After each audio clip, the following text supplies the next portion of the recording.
Olá, te dou as boas-vindas para o podcast A Mente por Trás, um programa onde vamos mergulhar no modelo mental e na visão dos nossos convidados. Esse podcast é um oferecimento CDL Vitória e produção executiva de Ravel de Paula e Rodrigo Santiago. Hoje vamos conhecer a mente por trás de Juarez Soares. Então, quero primeiro dar as boas-vindas, Juarez, agradecer sua participação e ter aceitado participar aqui do nosso podcast. Tenho uma admiração muito grande por você, mas eu não vou ficar te apresentando, eu vou deixar para você se apresentar e falar por que a gente vai falar da mente por trás do topo do Everest. Olá, Márcio, tudo bom? Eu que agradeço o convite, é uma honra estar aqui com você, estar aqui com quem está nos ouvindo, quem está nos assistindo e na casa da CDL, né? Então, muito obrigado aí pelo convite. E conta um pouquinho, Juarez, se apresenta um pouco para o nosso público, para as pessoas que estão nos acompanhando aqui. Quem é o Juarez e por que a gente vai falar da mente por trás do topo do Everest? Tá bem, vamos lá, né? Bom, o Juarez tem hoje um tanto de chapéu, vamos dizer assim, mas vamos começar com as questões mais pessoais, né? Eu tenho 51 anos, eu sou casado com a Juliana, sou pai do Davi, que tem 22 anos, sou pai do João, com 18 anos, os meninos já tudo criado. Sou empresário do setor imobiliário desde muito novo. Comecei a empreender em 1993. A gente montou a nossa empresa imobiliária. Quase à época, 30 anos, eu tinha acho que 22 anos, então eu já tenho aí uma trajetória no mercado imobiliário. E mais recentemente, sabe quando acho que chega um momento assim na vida, uma certa idade, que a ficha cai no sentido da gente se perguntar, puxa, como é que a gente quer viver a segunda metade da vida, né? E eu fiz essa pergunta há coisa de 6 ou 7 anos atrás, e aí comecei a tomar algumas decisões ou fazer algumas escolhas, pensando ou priorizando algumas questões que à época e hoje fazem mais sentido para mim. Daí o fato de eu ter dito, né, que hoje eu tenho assim um tanto de chapéu. O montanhismo, ele é um hobby para mim, então não é a minha atividade principal. E eu comecei a escalar quando eu tinha 30 anos de idade e não parei mais, né? Fui subindo uma montanha, fui subindo outra. Me deparei com um projeto chamado Sete Cumes, que é subir a montanha mais alta de cada continente. E é curioso porque na época isso era uma total impossibilidade para mim. Tanto física, como técnica, como financeira. Mas sempre tinha, assim, uma montanha que era possível, ou talvez fosse possível. Que era uma próxima montanha. Exatamente. Exatamente. Então, eu abraçar o projeto, eu não dava conta, mas eu dava conta de abraçar a próxima. E aí, isso me mantinha em atividade, inclusive física, e aí eu fui puxando o novelo. De maneira que em 2019, né? Aliás, 2018, aquele momento que a gente olha no espelho e fala, acho que chegou a hora, né? E aí eu comecei a planejar, de fato, assim, o Everest. E em 2019 eu tive a honra, a oportunidade, assim, de ir, né, até o Everest, de tentar chegar ao cume, de chegar no cume. E fui o 24º brasileiro, né, a chegar no cume do Everest. E o primeiro capixaba não sendo capixaba, né, Juarez? Que tem esse detalhe. O capixaba de coração. O capixaba de coração. Eu nasci em Minas e aí vim para cá garoto, né, e tenho minha vida aqui, estou muito feliz aqui, graças a Deus. Que maravilha. Juarez, e nessa sua trajetória, eu vou começar aqui trazendo para a nossa audiência um pouquinho do seu contexto, então, empresarial, e depois, é claro, isso também reflete nas suas decisões sobre começar a subir montanhas e ter essa experiência que também agregou muito na sua vida, né? O que eu queria que você trouxesse um pouquinho do seu contexto é como é que foi esse seu caminho dentro do empreendedorismo, de apostar no ramo imobiliário, e a sua trajetória, né? Suas conquistas dentro desse segmento de mercado. Márcio, foi um início por acaso. Eu tinha 19 anos ou 20 e uma colega minha, cujo pai era dono de uma imobiliária, chamava Fênix Imóveis, ficava ali na Chapeau-Prévôt com Saturnino de Brito, na Praia do Canto, uma casa muito bonita à época. Ele tinha uma imobiliária e estava recrutando uma turma jovem para um lançamento que teria no verão em Guarapari. E eu falei, puxa, a gente tem um apartamento lá, eu vou estar lá, quer saber? Eu vou então, aceitei o convite dela, fui, e o lançamento mesmo foi um fracasso, não se vendeu uma unidade. Até depois cancelaram o empreendimento, mas o gerente, à época, da companhia, gostou de mim, assim, e me chamou. Eu fazia economia na UFES, à época, eu falei, olha, eu estudo de manhã, eu só posso vir à tarde. Então, eu comecei por acaso. Era um período muito difícil da economia, de emprego, de salário, uma inflação altíssima. Então, assim, não tinha muitas perspectivas naquela época.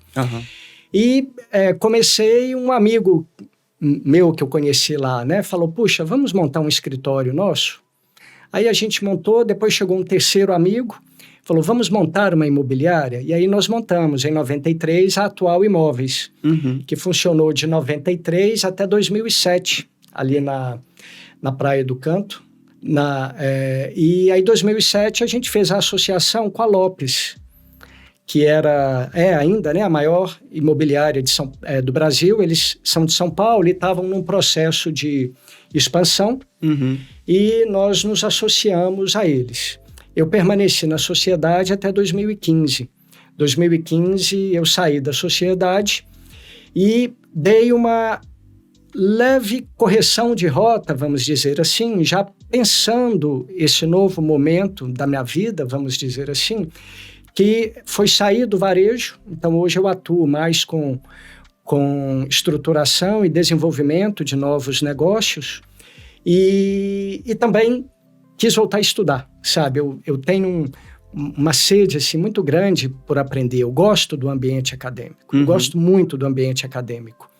E aí foi talvez assim uma realização de um sonho, que quando eu tinha os meus 30 anos assim, ou menos um pouco, eu pensei em fazer um MBA e sondei algumas escolas e fiquei apaixonado por uma escola lá na França chamada INSEAD.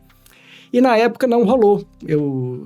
Juliana engravidou, a gente, né, ia ter filho, então não rolou. Naquele momento não era o momento. Exatamente. E aí, 16 ou 17 anos depois, eu tive a oportunidade. Aí não de fazer um MBA, porque não era esse o meu interesse, mas eu fiz um mestrado em gestão de mudança, que tinha tudo a ver, inclusive, com o momento de vida e com isso que eu vinha buscando, né, para essa nova etapa. Foi um conhecimento técnico que estava dando respaldo para o momento pessoal, né?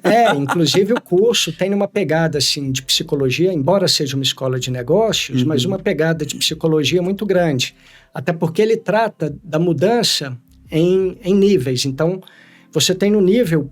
E o primeiro, onde tudo começa, que é o nível do indivíduo, depois o nível do time, ou da família, ou do time, depois da empresa, e por fim, da sociedade. Né? Então, os impactos, né?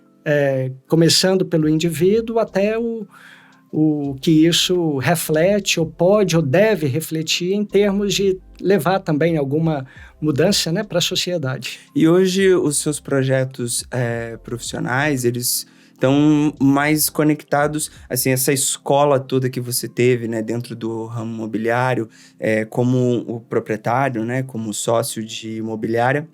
Hoje ele te leva para quais perspectivas, assim? O que você tem visto e abraçado no mercado como aqui é onde eu estou gostando de depositar minha atenção, minha energia? O que você está vendo o que está te movendo hoje? Eu sempre gostei muito mais da parte estratégica, da parte de pensar, de desenvolver, de estruturar, do que da parte comercial, de vendas, propriamente dita. Então, hoje eu faço exatamente isso que eu gosto de fazer. Via de regra, eu sou procurado ou por famílias ou por proprietários de área. Aí eu faço um estudo de vocação, um estudo de viabilidade, defino com esses proprietários as premissas do negócio e vou buscar uma solução. Às vezes essa solução é uma venda, às vezes é uma permuta, às vezes é uma participação. Enfim, aí eu vou trazer a solução pela qual eu fui contratado. E tenho ensaiado também uns passos em função de umas oportunidades que têm surgido também em desenvolvimento urbano, ou seja, área de loteamento, de espaços qualificados, assim. Então, hoje, no mercado imobiliário, são as áreas onde eu tenho tido muito interesse, tenho atuado e tenho desenvolvido. E, em paralelo a isso, aí eu depois desse momento Everest, desse curso de mestrado, eu também, assim, coloquei essas coisas um pouco no liquidificador, sabe? Essas experiências profissionais, esse conhecimento acadêmico, as experiências de montanha. E gosto muito dessa área também de educação corporativa ou de desenvolvimento de lideranças. Então, eu sou professor convidado da Fundação Dom Cabral, sou palestrante também, inclusive pela Fundação. E aí eu gosto muito de estar dentro de empresas ou, eventualmente, em alguns eventos para estar compartilhando, fazendo essas provocações, sabe? Trazendo um pouco essas associações ou essas metáforas relacionadas aos desafios da montanha para os desafios da liderança, sabe? Então, isso é uma coisa, assim, que me dá muito, muito prazer, até porque eu acho que foi uma coisa muito bacana, uma oportunidade que eu tive e que, de alguma forma, eu acho que é um complemento disso, você compartilhar, sabe? Ter a chance, né, de compartilhar aí com outras pessoas. Maravilha. E o bom é que você realmente compartilha, né? Que você se dispõe a passar, a trazer essas suas experiências de forma clara, assim. Eu gosto da forma como você sistematizou muito das suas experiências, torná-la, inclusive, não só pedagógica, mas como sensitiva. Todo mundo que te escuta falar sobre Everest consegue sentir, né? E aí, vou até aproveitar para poder pegar um gancho que eu já conheço do Juarez, que é o seguinte, uma pessoa que fez ali o seu estudo, mestrado em gestão da mudança, e a gente tem esses momentos, né? Esses momentos que a gente sente uma necessidade de mudar, que a gente sente uma necessidade de rever o que a gente está vivendo, a forma como a gente vive.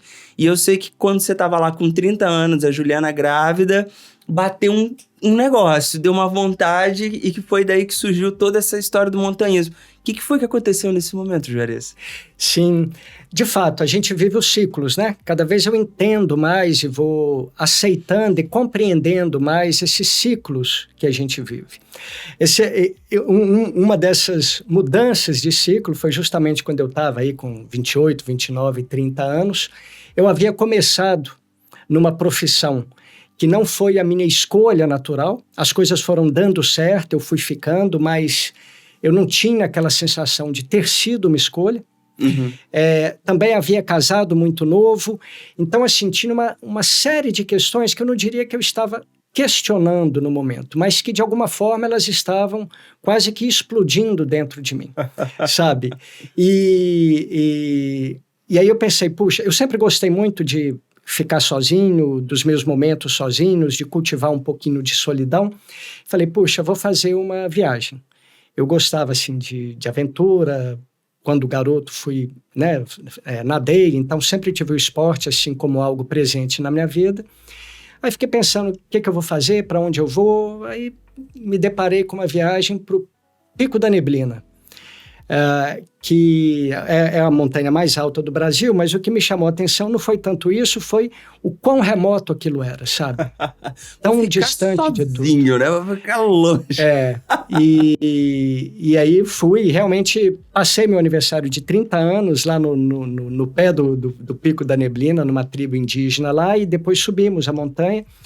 E foi algo muito revelador, assim, para mim, sabe? Primeiro, aquele contato muito intenso com a natureza. Um desafio físico muito forte para mim, porque eu estava sedentário, eu não tinha preparação física à época. E principalmente, assim, eu conheci uma japonesa que já tinha ido no Kilimanjaro, na África. Uhum. E aí, quando ela começou a me falar das experiências dela de montanha e do Kilimanjaro, eu só pensava assim, meu Deus, onde é que eu estava nesses 30 anos que eu nunca tinha descoberto ou conhecido esse mundo, né? Então, assim, despertou o interesse. Foi a partir daí, então, que eu comecei. E aí, eu penso que esse hobby, que no meu caso foi o montanismo, que alia natureza, alia natureza com desafio físico, com a simbologia da montanha, que é uma simbologia, eu acho, muito forte também. Esse hobby, ele cumpriu, acho que vários papéis, assim, na minha vida. Naquele momento, talvez tenha sido um papel de fuga, mesmo. E eu acho isso absolutamente legítimo, sabe? Às vezes a gente quer mesmo fugir, mas de uma forma responsável, né? Ou minimamente responsável. É o momento para colocar em ordem, né? Parece que assim, peraí, deixa eu entender o que está acontecendo dentro. Então eu preciso ter um momento meio off, alguma coisa nesse sentido? Exatamente, eu penso que sim. Eu penso que sim. Mas depois, o que se revelou como fuga num primeiro momento, talvez no segundo momento já assumisse uma característica assim, mais, não de fuga, mas de busca, sabe? E num terceiro momento, de alguns encontros, sabe? Ou de algumas revelações, ou de algumas... eu diria, talvez alguns encontros aí já com que essas experiências foram revelando em mim, mas sabe? Tipo, conta pra gente, então. O que foi surgindo ali que estava no meio do... Tô aqui no meio de uma montanha e vai surgindo revelações. Que tipo de sensações?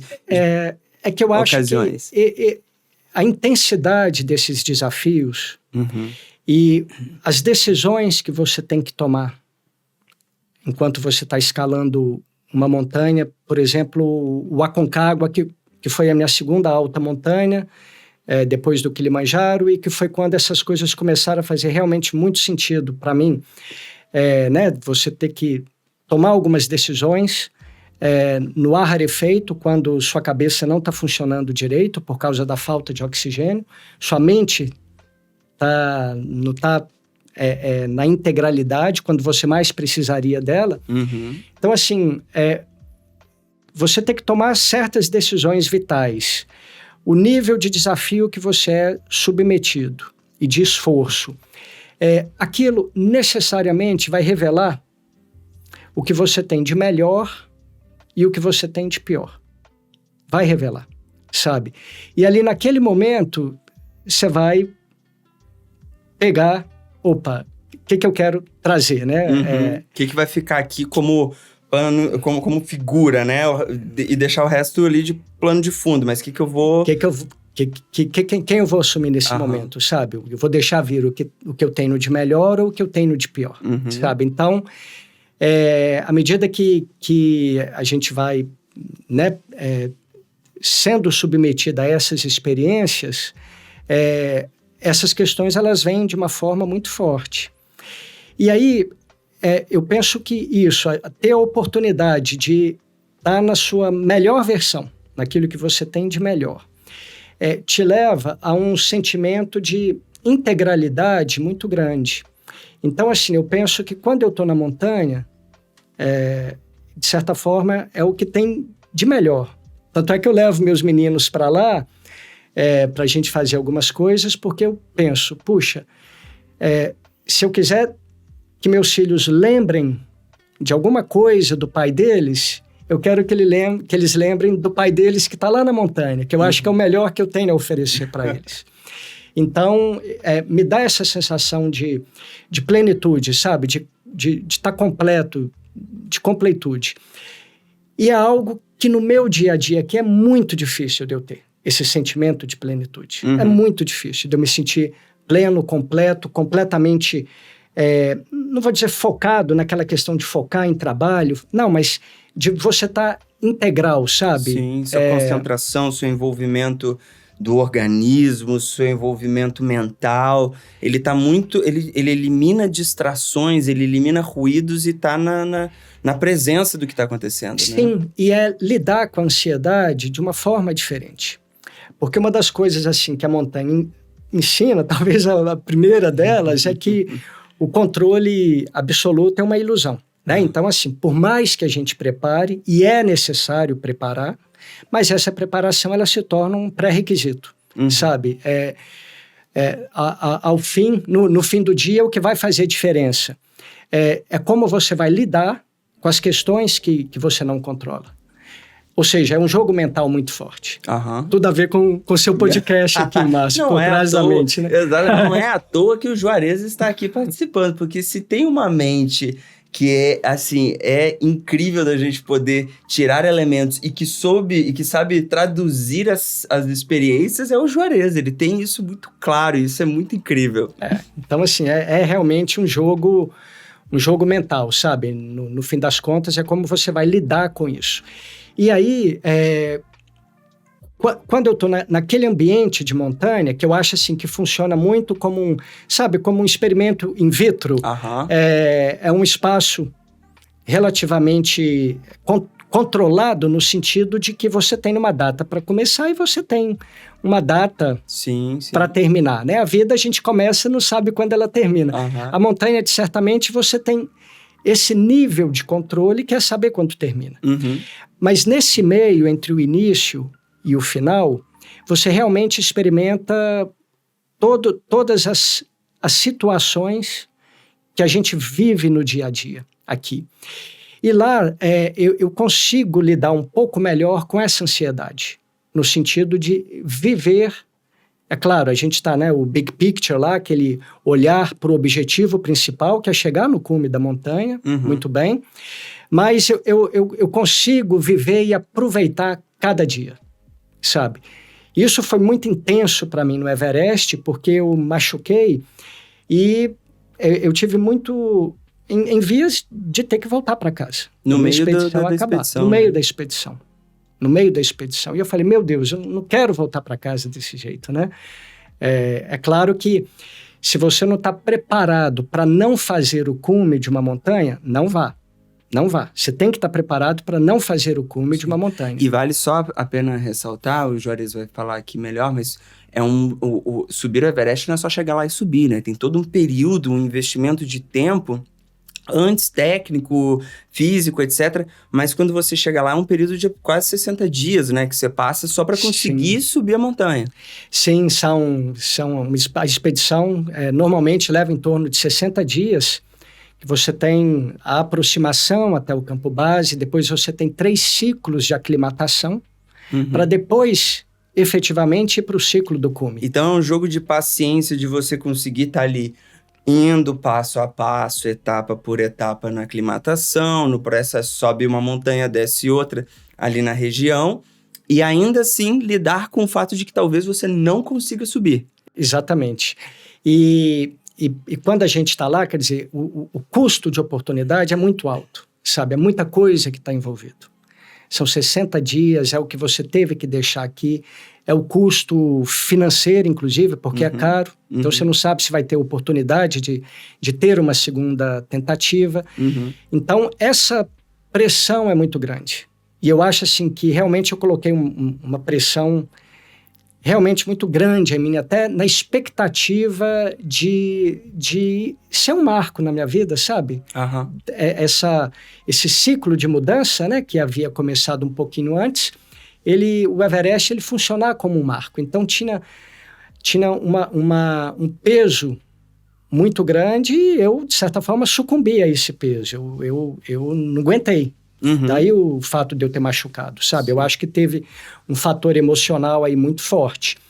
E aí você também considerando que isso é uma situação extrema, uma situação limite, e que você tá ali com um campo base com muitas pessoas, é quase uma vila, né?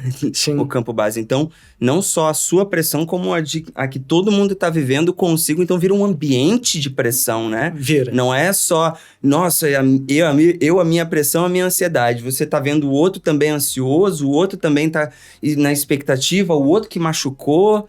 Então... Ô, Márcio, ali tá cada um lidando com seus demônios, sabe? Com seus fantasmas, com seus demônios, com suas verdades. E vou dizer uma coisa, eu penso que a única forma, de acordo com a minha experiência, de acordo com o que eu pude observar também de alguns colegas, em algum momento todo mundo vai sucumbir ou estar muito próximo de sucumbir. Uhum. Então, a única forma de você lidar com isso é encarando esses fantasmas, esses demônios, essas verdades inconvenientes, sabe?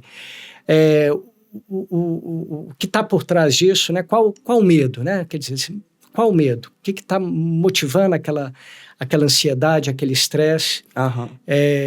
E via de regra, a resposta ela não está no nível da superfície, sabe? Você vai ter que cavar uns 2 palmos a mais aí para entender o que está a mente por trás dessa ansiedade. A mente por trás dessa ansiedade aí.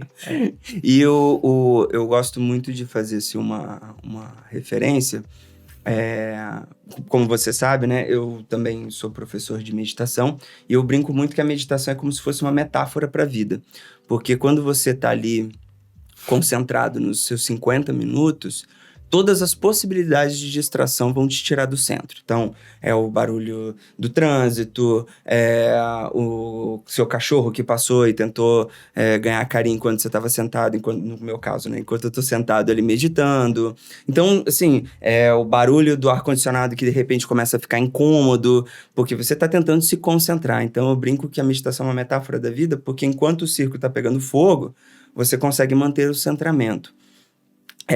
Para lidar com as questões do dia a dia. Então, na hora que eu estou diante de uma situação de estresse ou numa situação de ansiedade, vou ter que apresentar um grande projeto, vou ter que fazer uma apresentação pública, falar em público, etc., alguma coisa que me tira do habitual, da acomodação, né? Eu trago essa metáfora para aquele momento, que é tipo, as coisas estão acontecendo, mas eu também posso encontrar no meio do caos um caminho de centramento. Quando você teve essa experiência do Everest, quando você teve essa experiência limite, não só do Everest, mas das montanhas que você subiu, né? Vale ressaltar que o Juarez subiu montanha na Antártida. No meio da Antártida, menos 40 graus? Menos 42. Menos 42 graus. Tem uma hora que nem faz mais diferença, né, Juarez? Faz. Se é menos 20 ou menos 40. Sabe qual é a diferença? Vou te dizer aqui agora a diferença de menos 20 para menos 40. Menos 20, se você tirar a sua luva grossa, ficar com uma luva fina, seu dedo vai congelar em 1 minuto. Menos 40, seu dedo vai congelar em 15 segundos. Então, essa é a diferença. Entendi. E aí, essas experiências, elas te trouxeram esses insights, esses aprendizados para quando você volta para sua atuação, para o seu lugar, né, de empresário, de investidor, no dia a dia, na rotina, esses insights, eles se transportaram para cá? Certamente. Na verdade, assim, eu acho que, no fim das contas, a experiência de montanha, profissional, família, é uma coisa só, né? Quando a gente deita para dormir, quem está lá é uma pessoa só, né? Então, a mesma questão, vida pessoal, vida profissional, ok, eu entendo que haja a caixinha, mas são caixinhas, mas não são compartimentos totalmente estanques e separados, né? Eles se permeiam muito forte. Então, eu acho que... definitivamente, sim. E em que sentido eu penso, Márcio? Em várias coisas, mas talvez assim, a priorizar, falando mais especificamente das últimas experiências, que aí entra também o momento de vida que a gente está. Mas a priorização, né? Quer dizer, aquilo que realmente é importante para você, sabe? Onde é que você quer concentrar a sua energia?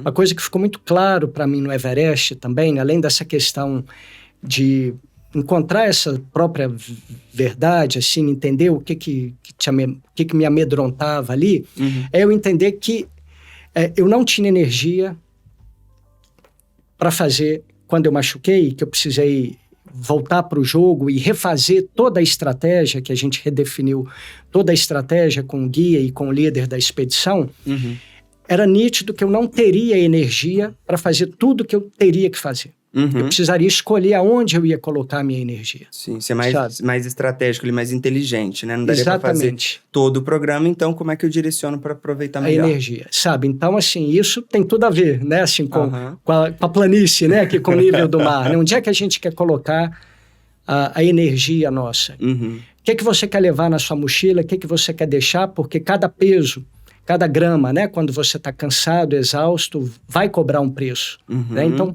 o que você quer deixar? O que você quer levar? E essa questão, né, especialmente assim na volta, as coisas tomam uma dimensão um pouco diferente, sabe? Do que é realmente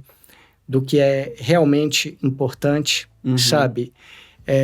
Que negócios você quer estar envolvido, que pessoas você quer estar se relacionando, sabe? Onde é que você quer colocar sua energia? Então, isso eu acho que foi algo, de certa forma, natural, mas que também é natural, mas não é automático. Você tem que provocar um pouco esse sense-making, né?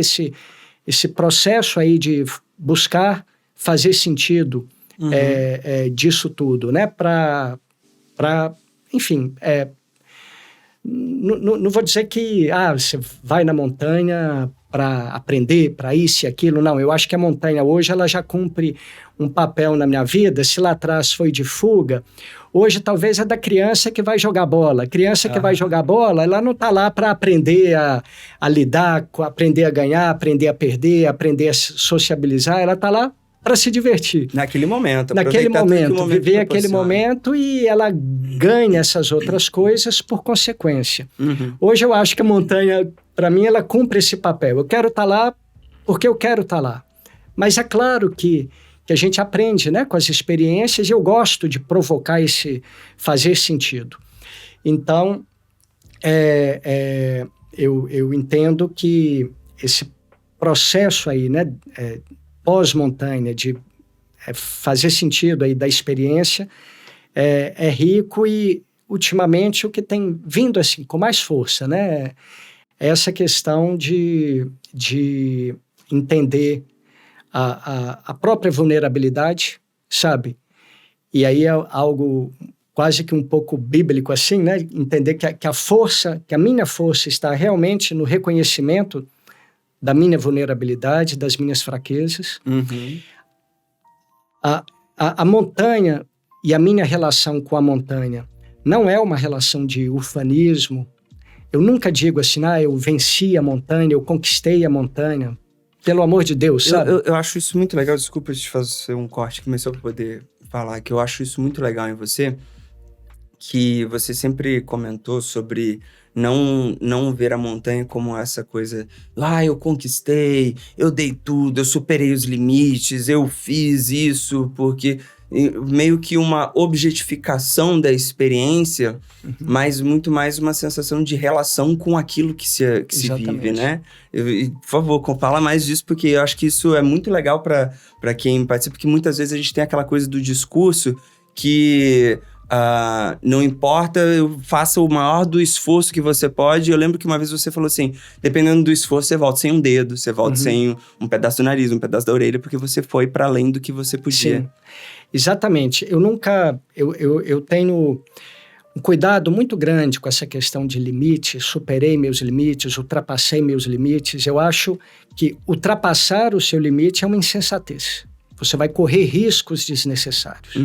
E na montanha a gente quer chegar no cume, mas quer voltar vivo, né? E você, ultrapassando determinados limites, você não volta. Tanto é que a maioria dos acidentes e mortes acontecem na descida. Que a pessoa tem energia e força para chegar no cume, mas não tem para descer. Uhum. Então, eu acho que essa questão assim, dos limites, ok, vamos testando, mas traça o limite debaixo do braço, sabe? Não chuta ele lá lá pra no frente, topo. Até porque exatamente. o topo da montanha é só metade do caminho, né? Ainda tem que descer, Ainda como tem você tá que descer, falando, né? Então, assim, eu penso, eu tenho assim, alguns cuidados com as frases muito motivacionais. Uhum. Eu posso tudo, basta querer, eu consigo. Eu acho que essas questões, elas cumprem um papel bacana da motivação, mas é como um fósforo, o fogo de um fósforo, o calor de um fósforo, quando você vai precisar do calor da lenha, entendeu? Então, assim, não é isso que vai suportar e fazer acontecer. Então, cumpre um papel, mas é curto. É curto, sabe? Essa lenha, no meu caso, eu acho que vem justamente dessa compreensão das minhas vulnerabilidades e do enfrentamento, aí sim, um enfrentamento, mas não de combate, mas também de conhecer, tomar ciência dessas verdades inconvenientes, sabe? Especialmente relacionado a essa questão do medo, sabe? O que dá medo, né? Talvez é a terceira ou quarta vez que eu toco nesse assunto, porque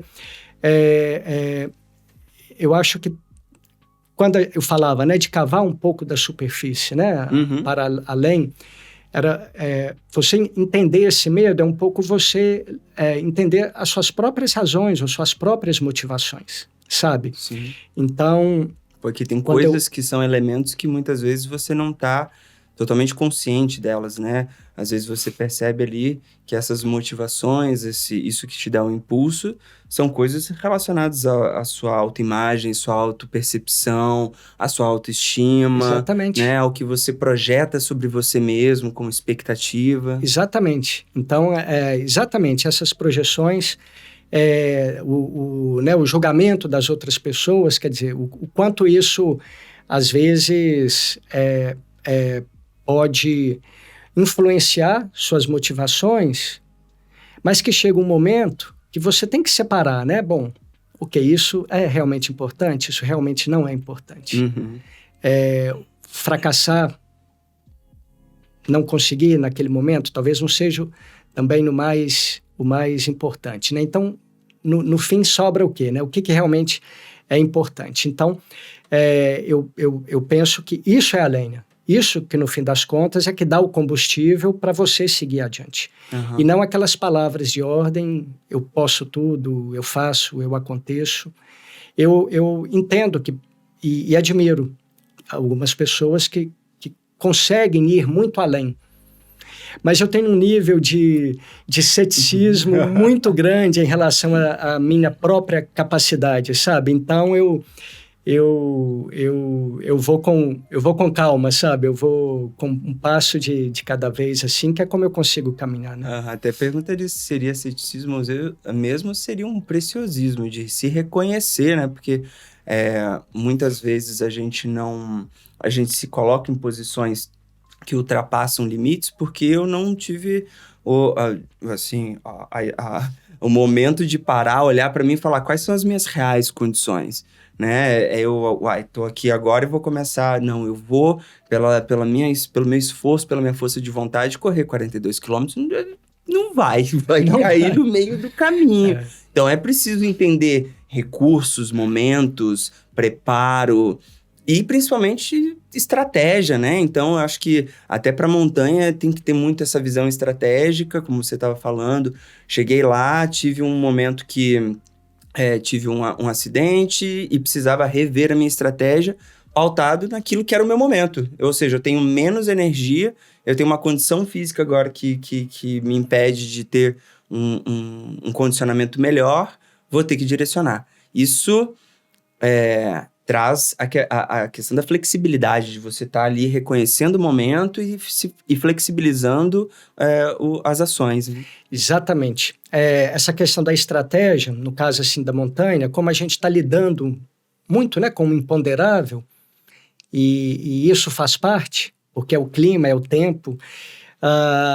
Essa estratégia flexível é fundamental, sabe? Então, ok, você tem no plano A, você tem um plano B, você tem um plano C, mas os três tem que ter uma flexibilidade muito grande, porque vai ter um momento, talvez, ali muito particular, sabe? Que você vai ter que tomar a decisão em função daquele momento. E aí, nesse sentido, foi outra coisa assim, muito especial que eu acho que eu vivi nas montanhas, mas muito fortemente no Everest, é a diferença que faz um bom líder, né? Então, porque no fim das contas, o Mike, que era o guia da expedição, junto com o Passang, que era o Sherpa, que foi meu guia na montanha, eles poderiam chegar e falar, Juarez, ok, bacana, mas você não tem condição de subir a montanha.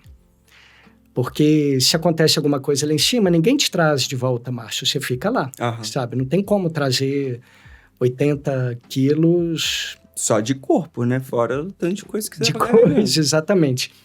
Então, eles tiveram que fazer uma leitura muito precisa, assim, talvez da minha capacidade, talvez num nível de precisão, que se eu não tivesse sentido a segurança neles, talvez eu mesmo não teria tido, sabe? Então, assim, essa leitura que eles fizeram, a estratégia que a gente traçou, os limites que nós colocamos em relação a cada dia desse, sabe?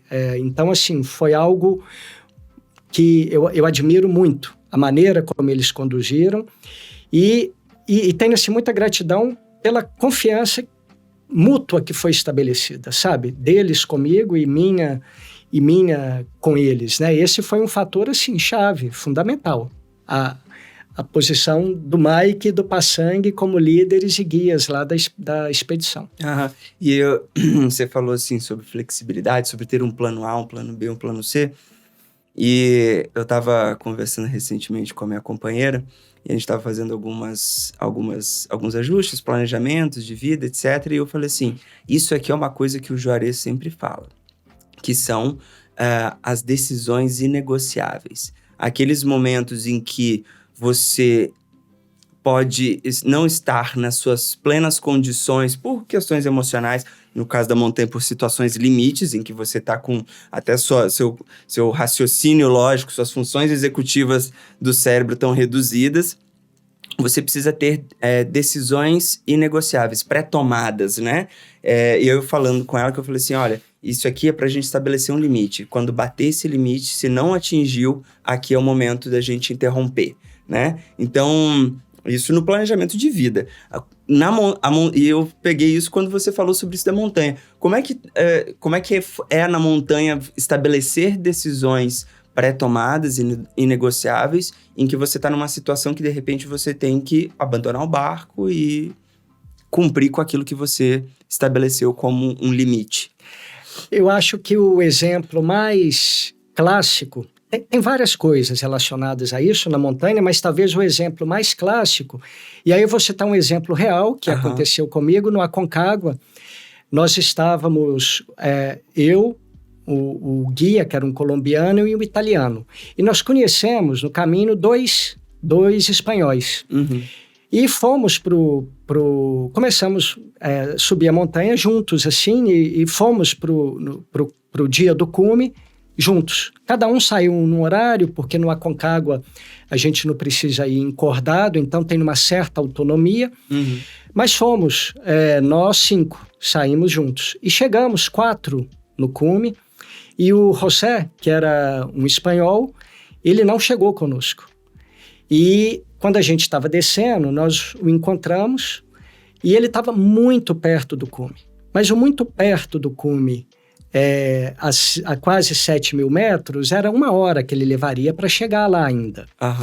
E já eram 2 horas da tarde, que é o horário limite estabelecido para você descer.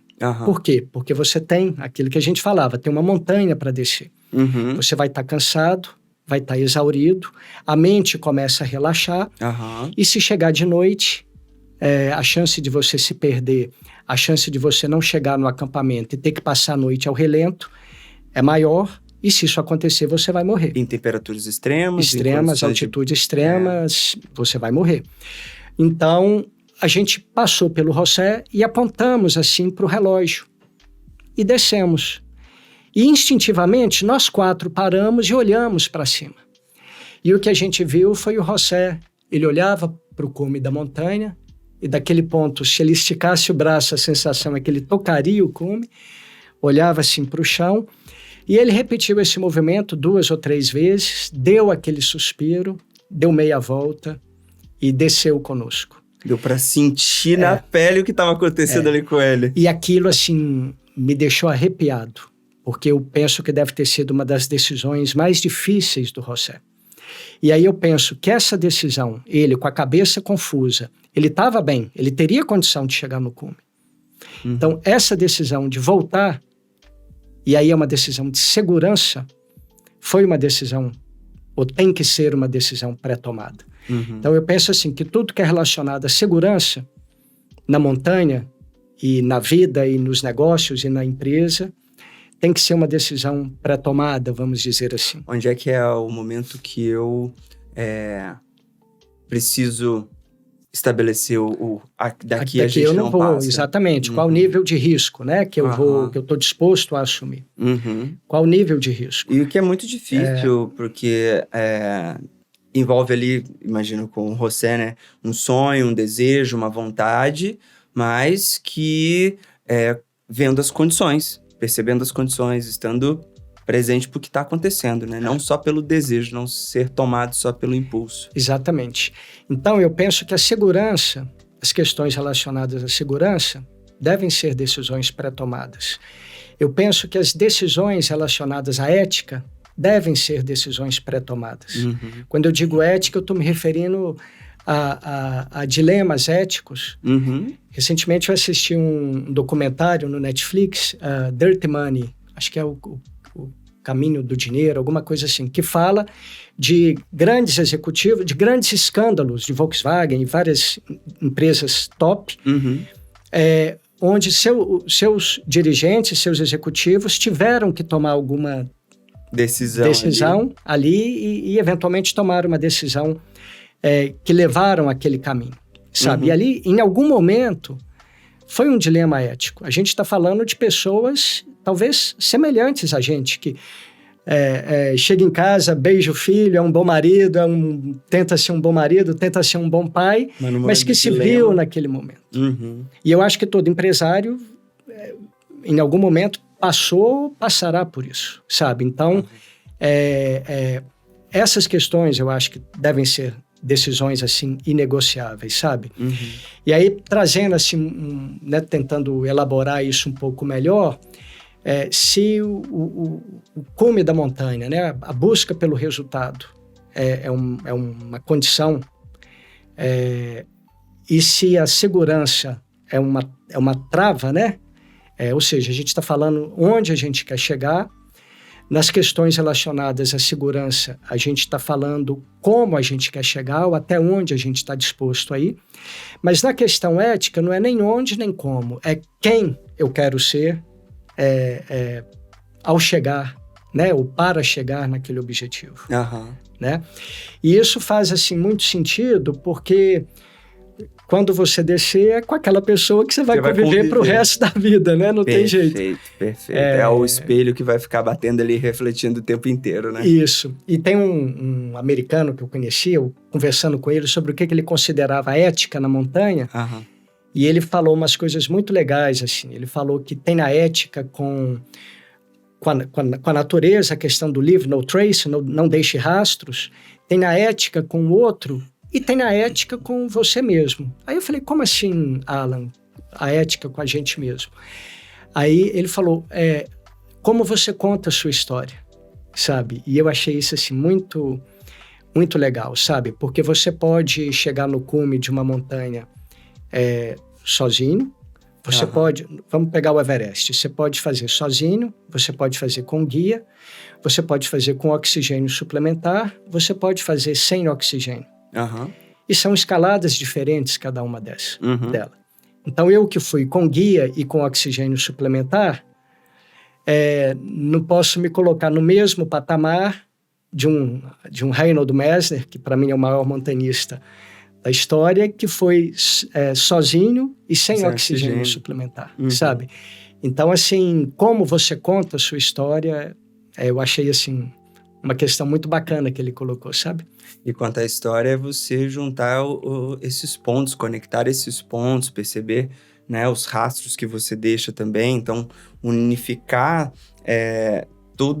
todas as pontas que você interage para poder trazer esse senso de quem sou eu, do que eu estou contando para mim mesmo, né? Sim. Então, como é que eu conto a minha própria história e me sinto bem com ela e acho que a minha narrativa é uma boa narrativa. Sim, exatamente.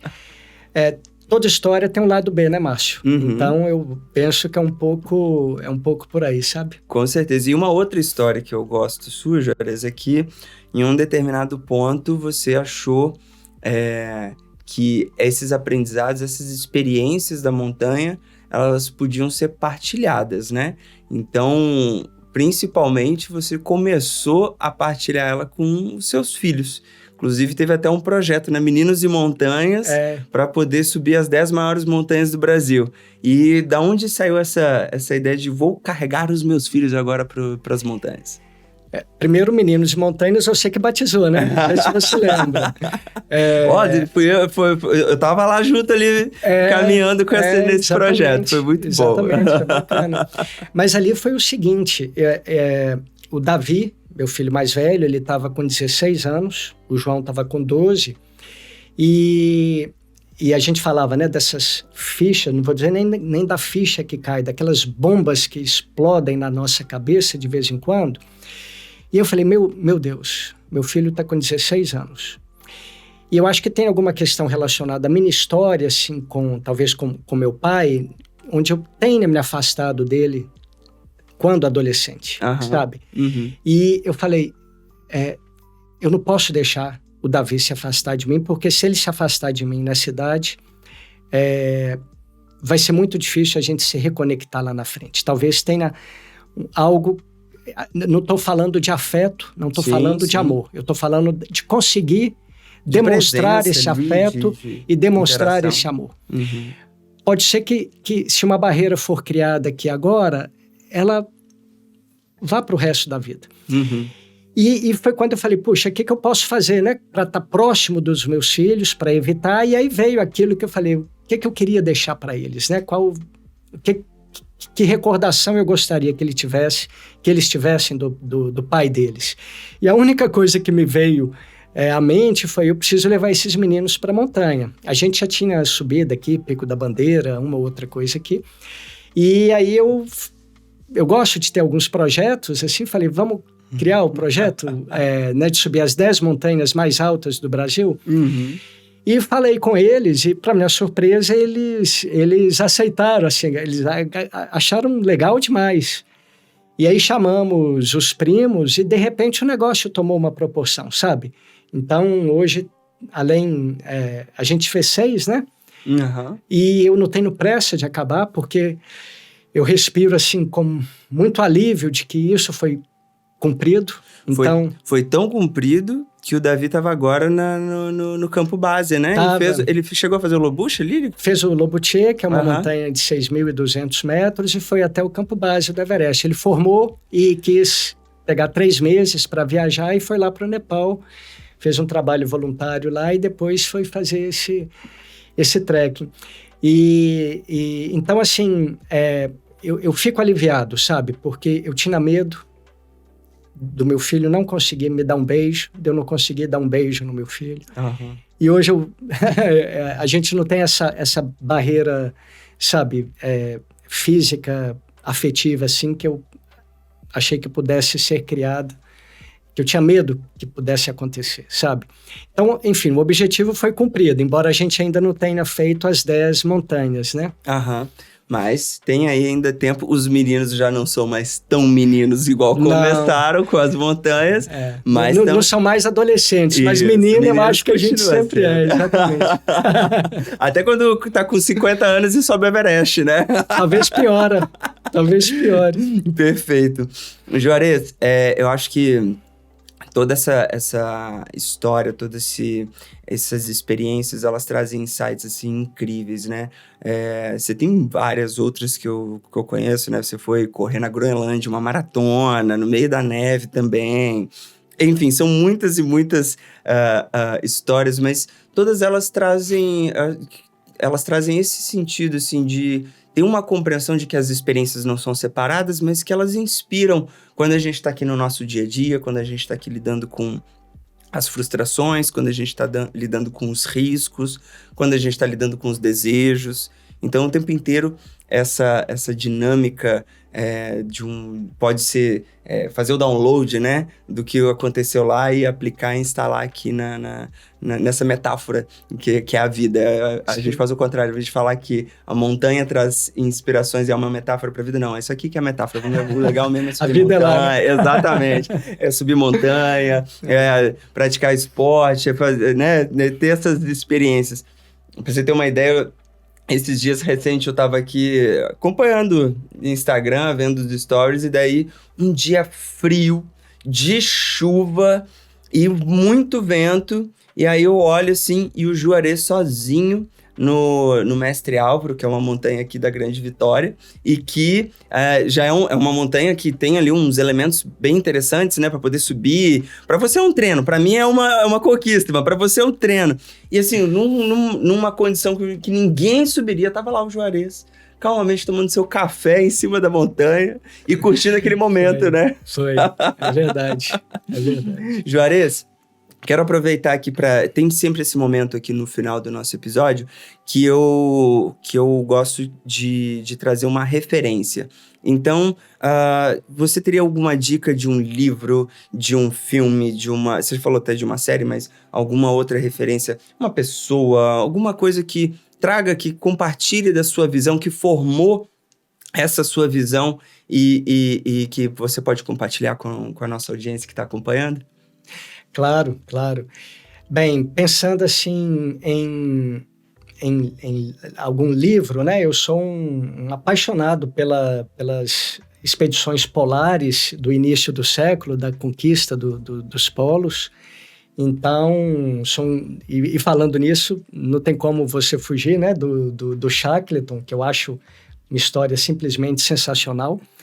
E então o livro do Shackleton narrando a expedição dele na Antártica no início do século, né? Uma epopeia, uma história de liderança, talvez a maior história de liderança que eu conheço, né? Também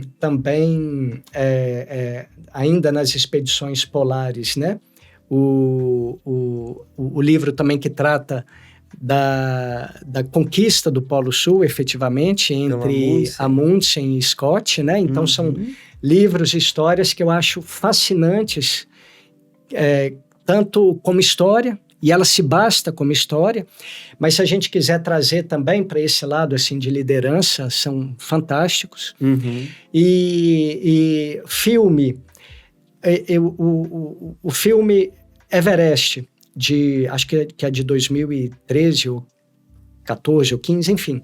Mas é um filme muito bem feito. Ele teve a consultoria de montanhistas renomados, de fato, então é um filme muito bem feito e trata com uma exatidão muito grande essas questões, talvez, de decisão pré-tomada no momento de descer, sabe? E as consequências, muitas vezes, inclusive trágicas, né? A tragédia de 1996, né? É um filme, esse filme trata justamente talvez a maior tragédia no Everest, que foi no ano de 96, uma tempestade que teve no dia do cume, e que morreram várias pessoas por conta disso, mas também traz uma reflexão sobre algumas decisões equivocadas que foram tomadas aí no caminho, né? Então é uma boa é uma boa reflexão. Então, para ficar nesse ambiente de aventura, Márcio, eu acho que esses 2 livros e esse filme são bacanas, sabe? Incrível. O primeiro livro é o Endurance, que fala sobre a viagem do Shackleton, né? O título é Endurance. Sensacional, o Partilho também. Tá no meu top 5. O outro é A Conquista do Polo Sul, que conta do Amundsen e do Scott. É o pior lugar do mundo. O Isso. pior lugar da Terra. Agora me fugiu. Eu acho que é o pior lugar do mundo. E, como sempre, eu também gosto de deixar minha referência. Eu vou pegar e navegar no mesmo campo do Juarez aqui, inclusive falando sobre navegação, já que a conquista, tanto do Shackleton quanto do Amundsen Scott, fala da navegação, de chegar ao Polo Sul e depois atravessar a geleira e todo esse... o próprio Shackleton, né, voltando de barquinho para poder resgatar a tripulação dele, mas eu vou para um caminho nacional. E que foi quem me trouxe todas essas histórias, que foi o Amir Klink. Então tem um livro, 100 Dias Entre o Céu e o Mar, que conta a travessia do Amir Klink, um navegador brasileiro, que atravessou da África até o Brasil, até Salvador, num barco a remo. E aí ele, nessa trajetória, né, de 100 dias remando entre o céu e o mar, tem insights incríveis, assim. Uma delas fala muito sobre planejamento. Então, eu acho que os livros do Amir Klink é uma aula sobre planejamento, sobre você ter sempre a visão no que pode acontecer, estar preparado para o que pode acontecer. E também tem uma coisa que me chama muita atenção sobre a condição de esforço. Tem uma parte no livro 100 Dias Entre o Céu e o Mar que ele fala que tinham períodos que ele remava 14 horas, porque era um dia que ele estava muito animado. Então ele remava 14 horas naquele dia. Em compensação, depois ele passava 3 dias remando 4 horas. E essa inconstância começou a botar ele para fora do circuito, tanto da corrente marítima que carregava ele para um lugar que não era porque ele estava remando menos, como também fora do circuito do plano dele, que era chegar em determinado tempo e tudo mais. E aí ele fala sobre a questão da consistência, né? Que você não precisa fazer 14 horas porque você está muito animado, porque depois a conta pesa e você vai fazer menos horas. Mas se você manter uma consistência, que foi o que ele estabeleceu de 8 a 10 horas por dia, ele, mesmo que ele não tivesse afim, ele remava e mantinha para poder manter a consistência e assim completar. E foram 100 dias entre o céu e o mar. É também um livro fenomenal que eu curto muito, que me trouxe todas essas histórias. Eu posso falar mais um livro? Claro, por favor. Eu não me lembrei na hora, mas talvez seja o livro mais bonito que eu já li sobre montanismo, que também é uma das histórias da temporada lá de 96, que chama Em Busca da Alma do Meu Pai. Esse livro ele foi escrito pelo filho do Tenzing Norgay. Tenzing Norgay foi, juntamente com Edmund Hillary, foram os 2 primeiros que chegaram no cume do Everest em 1953. A propósito, eles nunca revelaram qual deles pisou primeiro. Então, quem chegou primeiro no Everest? Edmund Hillary, Tenzing Norgay, ou Tenzing Norgay e Edmund Hillary, a dupla. E o filho do Tenzing Norgay, que é um Sherpa, ele foi convidado para se juntar a uma expedição em 96 também para chegar até o cume do Everest. Então, é a narrativa dele, primeiro, daquela tragédia de 96, mas principalmente das questões emocionais dele, relacionadas a ele mesmo, relacionada à história dele, relacionada ao pai dele, como o título retrata muito bem, né? O que ele buscava, né, no fim das contas, ao aceitar esse convite, né? É compreender um pouco mais, conhecer um pouco mais do pai dele, né? Então é um livro lindíssimo, porque traz esses elementos todos de desafio, de natureza, de Everest, de montanha, mas também aquilo mais íntimo, talvez, né, em cada um de nós, que é a busca por esse afeto, né, das pessoas que nós amamos, né? Também está nos meus favoritos, inclusive esse livro eu ganhei do Juarez. Está nos meus favoritos, com certeza. Então, quero agradecer, Juarez, a sua presença, você sempre muito prestativo em poder compartilhar suas experiências, seu conhecimento e principalmente, assim, tocar em lugares. Quando você compartilha, você nos traz, assim, para lugares que a gente sente e experimenta isso junto, né? Não é só, legal, ele subiu o Everest, ele tava lá, aconteceu um monte de coisa. Não, eu tô entendendo o que é isso, porque é uma coisa sensível a todos. É uma experiência que tá na nossa experiência de vida. Independente da gente ter subido o Everest ou não, a gente tem nossos Everestes pessoais para poder lidar e ter que percorrer. Então, agradeço sua participação. Quero que você aproveitar para falar para você, deixar aqui uma mensagem para a nossa audiência sobre o que é essa mente por trás do Juarez e que busca, o que o Juarez busca quando ele empresta a sua mente para as pessoas. Márcio, diante do que a gente conversou aqui, da pergunta que você fez, eu penso que diante de grandes desafios, diante do Everest, como você bem falou, de cada um, no fim das contas, toda a preparação, todo o planejamento que a gente faz, e é necessário que faça, mas ele é pré-requisito. No fim das contas, o que vai te manter no jogo, o que vai te tirar do jogo, é sua mente. E lidar com a mente em situações extremas, necessariamente é ter esse encontro com sua verdade inconveniente, é ter esse encontro com as suas próprias vulnerabilidades e mesclar sempre, né, o objetivo principal, o big picture, mas aproveitando e vivendo aquele momento, aquele dia. Maravilha, maravilha. Então, a gente encerra aqui o nosso episódio de hoje do A Mente por Trás, onde a gente conheceu a mente por trás do topo do Everest com o Juarez Soares.